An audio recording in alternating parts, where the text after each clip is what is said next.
নমস্কাৰ বন্ধু-বান্ধৱীসকল, পুনৰ এবাৰ সকলোকে স্বাগতম জনাইছোঁ আন এটি জব ইনফৰ্মেটিভ ভিডিঅ'লৈ। আজি আপোনালোকৰ বাবে লৈ আহিছোঁ আন এটি জবৰ ইনফৰমেশ্যন। আজিৰ এডভাৰটাইজমেণ্টটো আহিছে পাঞ্জাৱ নেশ্যনেল বেংকৰ পৰা, য'ত অনলাইন যোগে আবেদন অলৰেডি চলি আছে। 350টা পদৰ বাবে অহা 24 মাৰ্চলৈ সময় আছে। যিসকলে ইণ্টাৰেষ্টেড তথা এলিজিবল হ'ব তেওঁলোকে এপ্লাই কৰিব পাৰিব। এতিয়া আমি বাকী এডভাৰটাইজমেণ্টখন চাইছোঁ। ইয়াত বিভিন্ন ধৰণৰ পষ্ট আছে। অফিচাৰ্ছ ক্ৰেডিটৰ 250টা আছে, অফিচাৰ ইণ্ডাষ্ট্ৰীৰ 75টা, মেনেজাৰ IT-ৰ 5টা, ছিনিয়ৰ মেনেজাৰ IT-ৰ 5টা, মেনেজাৰ ডাটা চাইণ্টিষ্টৰ 3টা, ছিনিয়ৰ মেনেজাৰ ডাটা চাইণ্টিষ্টৰ 2টা, মেনেজাৰ চাইবাৰ ছিকিউৰিটি 5টা আৰু ছিনিয়ৰ মেনেজাৰ চাইবাৰ ছিকিউৰিটি 5টা। টোটেল 350টা আছে। আৰু যিটো পে স্কেল, অফিচাৰ ক্ৰেডিটৰ 48,480 পৰা ষ্টাৰ্ট হ'ব বেছিক পে'টো, লগত এলায়েন্সবিলাক থাকিব। আৰু মেনেজাৰ পষ্টবিলাকৰ 64,820 ৰুপিজকৈ ষ্টাৰ্ট হ'ব। আৰু ছিনিয়ৰ যিবিলাক মেনেজাৰ তাৰ 85,920 ৰুপিজৰ পৰা ষ্টাৰ্ট হ'ব বেছিক পে', আৰু লগত আদাৰ এলায়েন্সেছবিলাক থাকিব।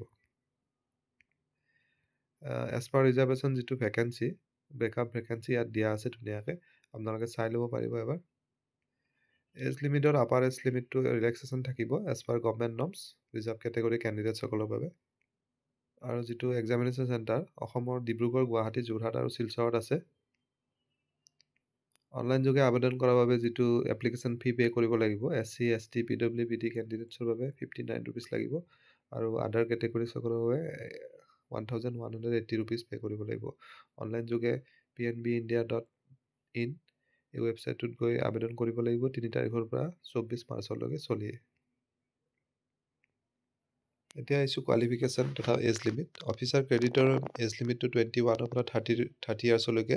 কোৱালিফিকেশ্যন বিচাৰিছে CA বা CMA বা CFA পাছ কৰা হ'ব লাগিব, নহ'লে ফুল টাইম MBA লগতে post graduate diploma in management in ফাইনেন্সত কৰাসকলে এপ্লাই কৰিব পাৰিব। ইয়াত মেণ্ডেটৰী এক্সপিৰিয়েঞ্চ নালাগে, কিন্তু এক্সপিৰিয়েঞ্চ থকাসকলক প্ৰায়ৰিটি দিব। সেইদৰে অফিচাৰ ইণ্ডাষ্ট্ৰী পদটোৰ বাবে 21 ইয়াৰ্ছৰ পৰা মিনিমাম এপ্লাই কৰিব পাৰিব, মেক্সিমাম 30 ইয়াৰ্ছ। ইয়াত BE বা BTech হ'ব লাগিব। Civil, electrical, mechanical, textile, mining, chemical, production, metallurgy, electronics, telecommunication, computer science আৰু IT-ত ইঞ্জিনিয়াৰিং কৰাসকলে, আৰু তেওঁলোকে এপ্লাই কৰিব পাৰিব। ইয়াতো কোনো অভিজ্ঞতাৰ প্ৰয়োজন নাই। নেক্সট, মেনেজাৰ IT পষ্টটোৰ বাবে মিনিমাম 25 ইয়াৰ্ছৰ পৰা এপ্লাই কৰিব পাৰিব, maximum 35 years. Full time graduation engineering degree লাগিব। কম্পিউটাৰ চায়েন্স বা IT বা MCA কৰাসকলেও পাৰিব। মাষ্টাৰ ডিগ্ৰী অৰ্থাৎ ME বা MTech থাকিলে প্ৰিফাৰেঞ্চ পাব। আৰু 2 ইয়াৰ্ছৰ অভিজ্ঞতা বিচাৰিছে এইকেইটা পষ্টৰ বাবে। ঠিক তেনেদৰে ছিনিয়ৰ মেনেজাৰ পষ্টৰ বাবে বাকীখিনি ছেম হয়। এজ লিমিটটো 27 পৰা 38, আৰু ইয়াত 3 ইয়াৰ্ছৰ এক্সপিৰিয়েঞ্চ বিচাৰিছে। ঠিক তেনেদৰে যিটো ডাটা চাইণ্টিষ্টৰ মেনেজাৰ পষ্ট আছে তাতো একেই কোৱালিফিকেশ্যন, BE বা BTech ইন কম্পিউটাৰ চায়েন্স আৰু IT।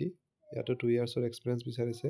ঠিক তেনেদৰে ছিনিয়ৰ মেনেজাৰ ডাটা চাইণ্টিষ্ট পষ্টৰ বাবে একেই হয়, ইয়াত 3 ইয়াৰ্ছৰ এক্সপিৰিয়েঞ্চ তেওঁলোকে বিচাৰিছে। মেনেজাৰ চাইবাৰ ছিকিউৰিটি পষ্টৰ বাবেও BE বা BTech ইন কম্পিউটাৰ চায়েন্স আৰু IT বা MCA কৰাসকলে এপ্লাই কৰিব পাৰিব, আৰু 3 ইয়াৰ্ছৰ এক্সপিৰিয়েঞ্চ থকাটো তেওঁলোকে বিচাৰিছে। তেনেদৰে ছিনিয়ৰ মেনেজাৰত 5 ইয়াৰ্ছৰ এক্সপিৰিয়েঞ্চ বিচাৰিছে।